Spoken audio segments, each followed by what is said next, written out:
Welcome to r/off my chest, where OP walks in on his great-grandmother doing the unthinkable. Our next Reddit post is from Leedy. I caught my grandma and grandpa doing oral. I'm sorry, I just don't know who to talk to about it. I didn't want to see it.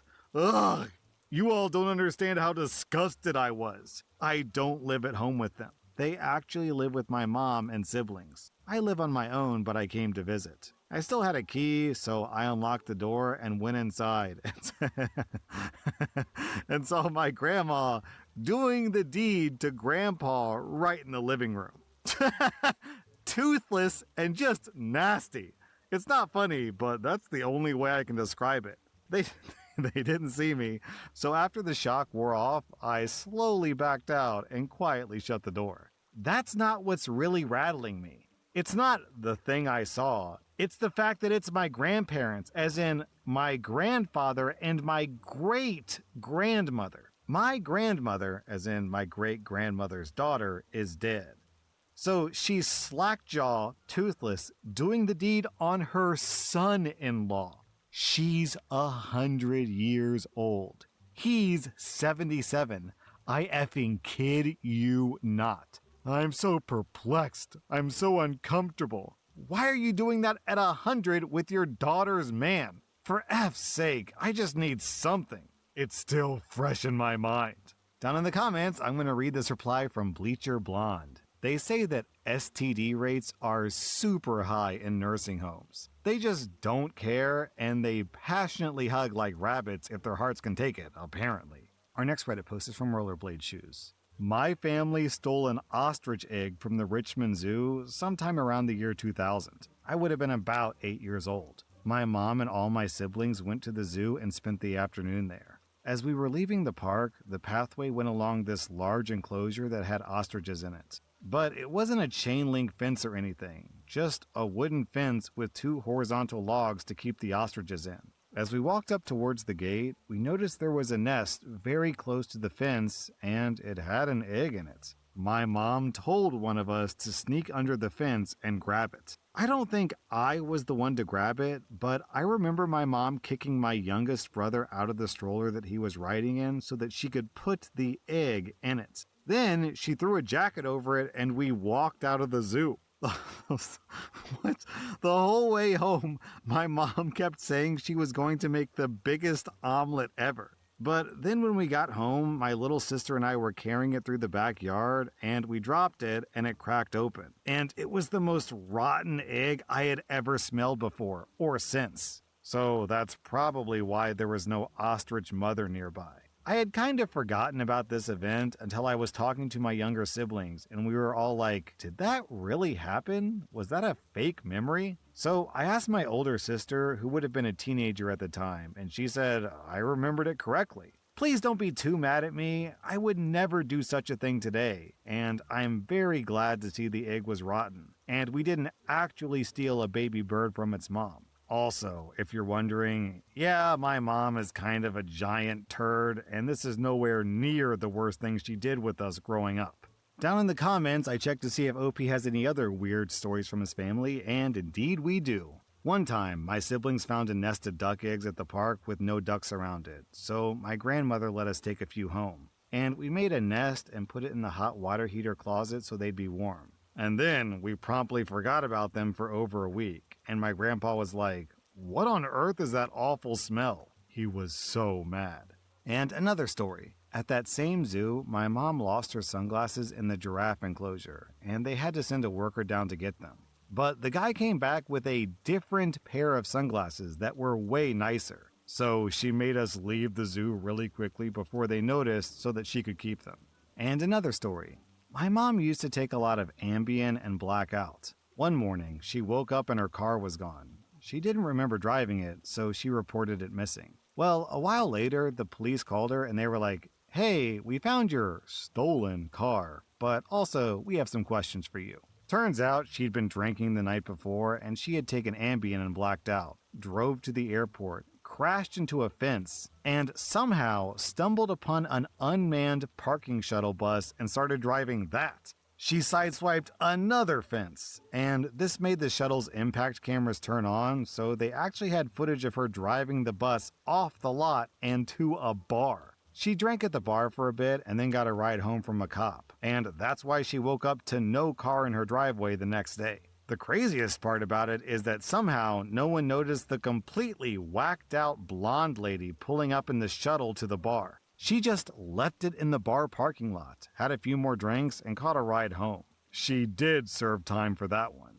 Our next Reddit post is from Throwaway. My mom died saving a child's life, and I hate myself for thinking this, but I wish she had just let the kid die. Everyone keeps telling me how heroic she was, how selfless, how she's a saint. Strangers tell me how proud I must be, and maybe one day I will be. But right now, I'm just angry and broken, and I'm 27 years old without the only parent I ever had. I never knew my dad. My mom was my entire world. She was the only parent I had, the only constant in my life.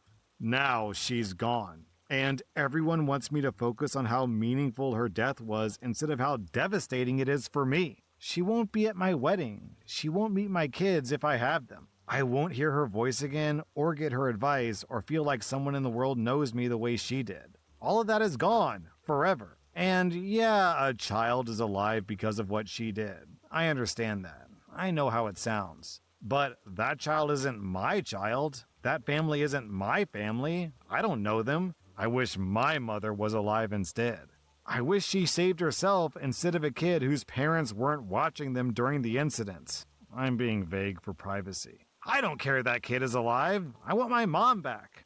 OP, I don't think you should feel guilty about it. I think the way you feel is super valid, and if I were in your shoes, I'd probably feel the same way too. Our next Reddit post is from Old Shame. I'm a 20-year-old woman, and my ex-boyfriend is also 20. I'm not asking for relationship advice, but rather I'm sharing something that I thought was insane. I recently found out that my boyfriend doesn't wipe good enough. Whenever we cuddle, I notice a smell, and I can even smell it in his clothes. He's 20 years old, he's a grown man. This is just absolutely disgusting. I told him that I wanted him to wipe after using the bathroom, because like I said, he's 20 years old and not a toddler. I cannot stress this enough. I told him that I noticed this over the past few weeks, and he told me that I was embarrassing him and that he doesn't care what I think. And that he wasn't going to do it just because I told him to. Yeah, that's what he said. So I broke up with him because I'm not dating a grown man who can't wipe himself. Our next Reddit post is from Coffee Addicts Rocks. I was in line at a random grocery store after work, half zoned out, staring at the stupid gum display, when I heard my old last name said out loud. Not in my current life voice either, but that old sing-song way that kids used to do it when they were about to be mean. I think OP means like, O-R/. That's a guess though. I turned, and there he was.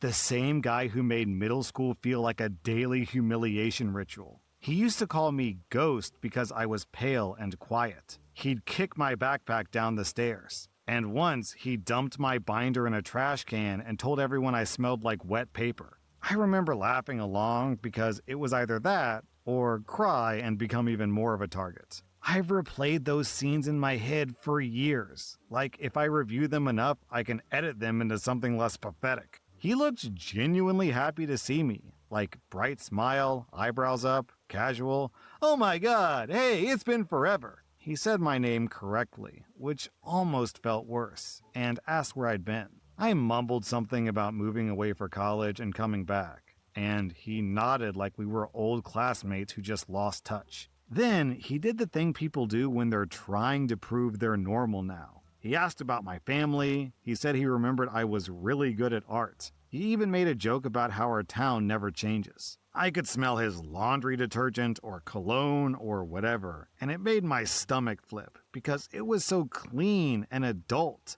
and it did not match the kid in my head. At some point, he said, very casually, I was such a butthole back then. Sorry if I ever gave you a hard time. Not a big apology.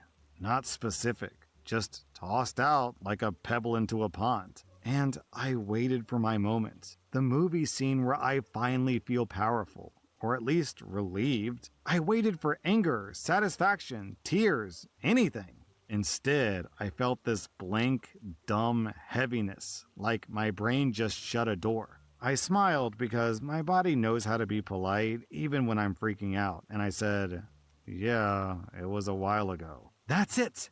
That was my big line. He paid for his stuff, patted my shoulder like we were buddies, and walked out. I sat in my car after and just stared at the steering wheel until my hands stopped shaking. I hated myself for being nice. I hated myself for not saying the truth.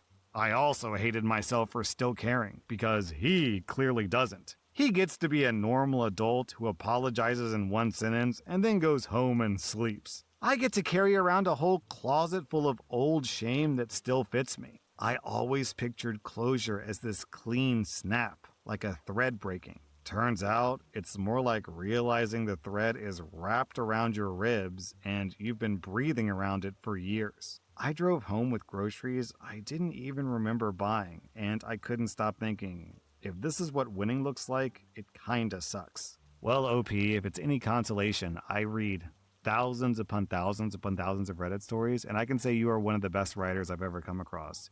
Your poetic turns of phrase, especially in the last paragraph, are really clever. I have to wonder if you're in the creative field or a professional writer or something like that. The line, "I get to carry around a whole closet full of old shame that still fits me," is incredibly poetic, OP. So I'm sorry about what happened to you, but I'm really impressed by your brain, OP. You know, I'm not trying to make light of what you went through. This does sound really sucky. It's just trying to give you a compliment. Maybe it cheers you up. I don't know.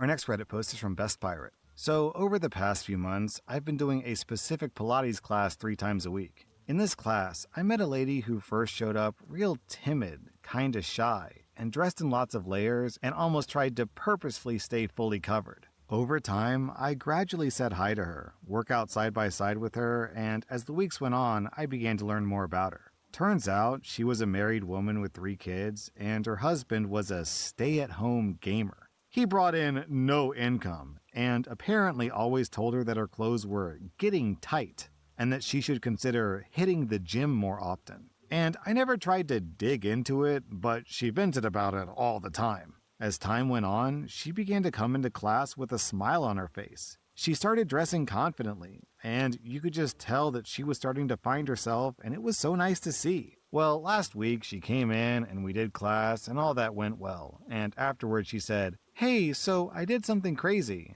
And when I asked her what, she said, "I finally decided to leave him, and I wanted to thank you for helping me find myself again and being kind to me. It helped me learn my worth and gave me the courage to stand up for myself and take care of me for a change." And I honestly didn't realize I made such an impact, which on one side is beautiful, but on the other, I feel like I caused a divorce, but at the same time, it's more so her husband that caused the divorce. I just like to think I helped someone understand their true worth.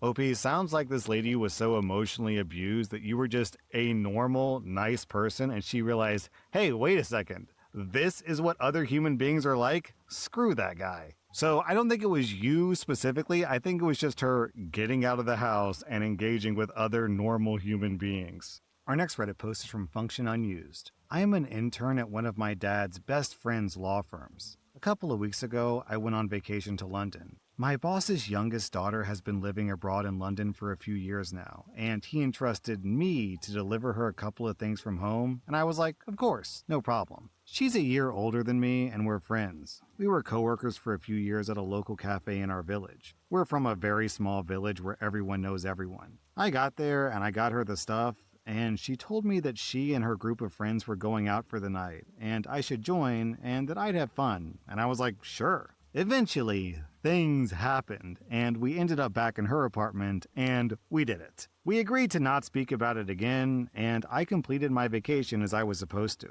Now I'm back at work, and everything's fine. My boss, her dad, thanked me for delivering the stuff. Yeah, Obi, I bet you delivered it to her. And I'm honestly just scared to death that she might tell him one day. He's honestly the best and chillest boss I've had. And he helped my dad out immensely, and I feel like a bastard right now for doing this. OP, I wouldn't sweat it too much. I don't think most 20-year-old girls are like, ring ring, Hey, Dad, you know that intern you hired? I screwed him. Bye. So I think you're probably in the clear.